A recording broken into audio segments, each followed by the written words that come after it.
I'm Mike, and I really like to have fun. Now, the single most fun I've ever had in a night was a little over 3 years ago, and it was during the summer, after senior year of high school, and I was with two of my friends, and we were about to go away for college, and we weren't going to see each other for months, and I mean, we'd been best friends for years, and so we decided we had to do something awesome, like truly, truly awesome. And we started brainstorming these ideas, and it was all crazy things, and nothing we really could reasonably do. And then we jokingly, one of my friends said that we should make a ball pit, like at McDonald's, with all the plastic balls, which is what my item was going to be if it wasn't, 6 hours away.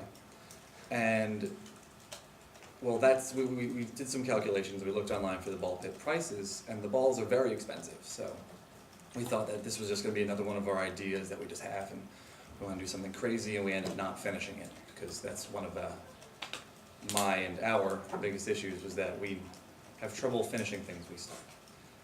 And so then, after a couple minutes of figuring out, we were trying to figure out if there was a small enough room, we finally realized that the best place for the ball pit would be in my friend Steven's car. So Steven had a Suburban, which is just a huge SUV, it's almost a tank, and the middle row of seats was down. So there was the front two seats, and then about 6 to 7 feet of just flat space, and then the back two seats.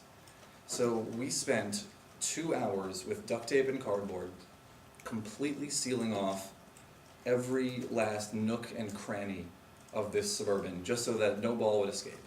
Then we drove like an hour to get to a Toys R Us, because that was the only place like locally that sold ball pit balls. And when we finally got there, we ended up paying, between the three of us, about $120 for ball pit balls, and we filled his Suburban with this, it was just huge, probably about 2 feet of ball pit in his Suburban, which we were at Toys R Us in. And we, of course, Steven drove back because it was his car, but me and Jake, my friend, rode back in the ball pit, which was just a blast. And then we get back to town, and what are we going to do with our ball pit? We made something awesome. It's just a ton of fun. We drove around town and picked up our friends and ended the night with, there were probably 10 of us sitting in his car playing in the ball pit. And that is the sort of fun, crazy thing that really defines who I am and what I like to do.